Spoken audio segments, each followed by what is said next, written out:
আসসালামু আলাইকুম বন্ধুরা, আপনারা কি জানেন পৃথিবীর সবচেয়ে বড় চোর কারা?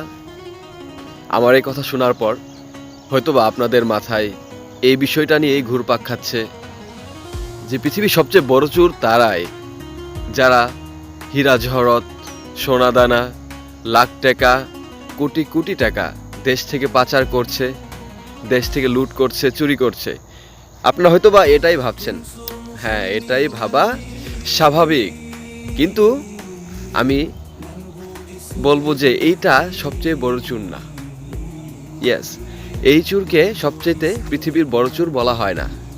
পৃথিবীর সবচেয়ে বড় চোর হচ্ছে সেই যে নামাজের ভিতরে চুরি করে। এখন আপনাদের মনের ভেতরে হয়তো প্রশ্ন জেগে গেছে, নামাজের ভেতরে কে আবার চুরি করে? এটা কোনো কথা হলো? মানুষ তো নামাজ পড়তে যায়, নামাজের মধ্যে কোনোভাবে কি চুরি করা যায়? ইয়েস, চুরি করা যায়। আসসালামু আলাইকুম বন্ধুরা, আপনারা কি জানেন পৃথিবীর সবচেয়ে বড় চোর কারা?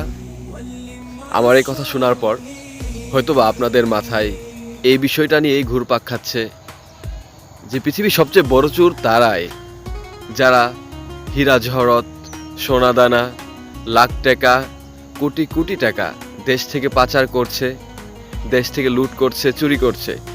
আপনারা হয়তোবা এটাই ভাবছেন, হ্যাঁ এটাই ভাবা স্বাভাবিক, কিন্তু আমি বলবো যে এইটা সবচেয়ে বড় চোর না। ইয়েস, এই চোরকে সবচেয়ে পৃথিবীর বড় চোর বলা হয় না। পৃথিবীর সবচেয়ে বড় চোর হচ্ছে সেই যে নামাজের ভিতরে চুরি করে।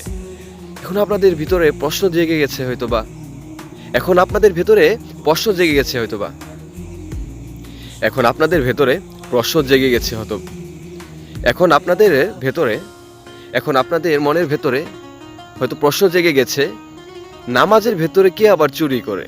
এটা কোনো কথা হলো? মানুষ তো নামাজ পড়তে যায়, নামাজের মধ্যে কোনোভাবে কি চুরি করা যায়? ইয়েস, চুরি করা যায়। নামাজের মধ্যে চুরি বলতে বোঝানো হয়েছে আমাদের নবী যেইভাবে নামাজ পড়তে বলেছেন সেইভাবে নামাজ না পড়ে তাড়াহুড়ো করে নামাজ পড়াকেই নামাজের চুরি বলা হয়। এরকম করে যারা নামাজ পড়ে তাদের কি বলা হয়? পৃথিবীর সবচাইতে বড় চোর। যারা নামাজের ভিতরে চুরি করে তাদের কি একমাত্র বলা হয় পৃথিবীর সবচাইতে বড় চোর। ভাই, আমরা বুঝার চেষ্টা করি, নামাজ হচ্ছে জান্নাতের চাবিকাঠি। আমরা যদি জান্নাতে যেতে চাই তাহলে কিন্তু এই নামাজ ছাড়া আমরা যেতে পারবো না, কারণ নামাজ হচ্ছে জান্নাতের চাবি, জান্নাতের দরজার চাবি। জান্নাতের দরজার সামনে দাঁড়িয়ে থাকবো, কিন্তু জান্নাতের দরজার চাবি না থাকার কারণে জান্নাতে আর ঢুকতে পারবো না। ধরেন আপনি আপনার ঘরের দরজাটা তালা মেরে বাইরে বেরিয়ে গিয়েছেন, এখন যখন বাড়িতে ফিরেছেন, এখন আপনি আপনার ঘরের দরজাটা খুলবেন, পকেটে হাত দিয়েছেন, দেখেন যে চাবি নাই তো নাই। এখন আপনি কি করে আপনার ঘরে ঢুকবেন? এখন কি আপনি আপনার ঘরে ঢুকতে পারবেন? নিশ্চয়ই না, কারণ আপনি কিভাবে ঢুকবেন? আপনার কাছে তো চাবিই নাই। হ্যাঁ, এইটাই দেখেন, দুনিয়ার দরজাটা হয়তোবা আপনি ভেঙে ভিতরে ঢুকতে পারবেন, কিন্তু আখিরাতের সেই দরজা, মানে জান্নাতের সেই দরজাটা কিন্তু আপনি সেখানে ভাঙতে পারবেন না। সেইখানে কিন্তু আপনাকে উপকার করার জন্য কোনো মানুষ থাকবে না, কারণ সেইখানে প্রত্যেকে নিজকে নিয়েই ব্যস্ত থাকবে।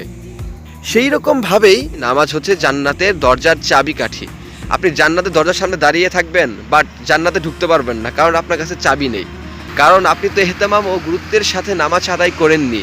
যেভাবে নামাজ আদায় করতে বলেছেন আমাদের নবী, বা যেভাবে আল্লাহ তাআলা হুকুম করেছেন যে তুমি বান্দা তোমরা এইভাবে নামাজ পড়ো, এইভাবে যদি নামাজ পড়ো, নামাজ পড়ে যদি আমার কাছে চাও তাহলে আমি তোমার দোয়াকে কবুল করব।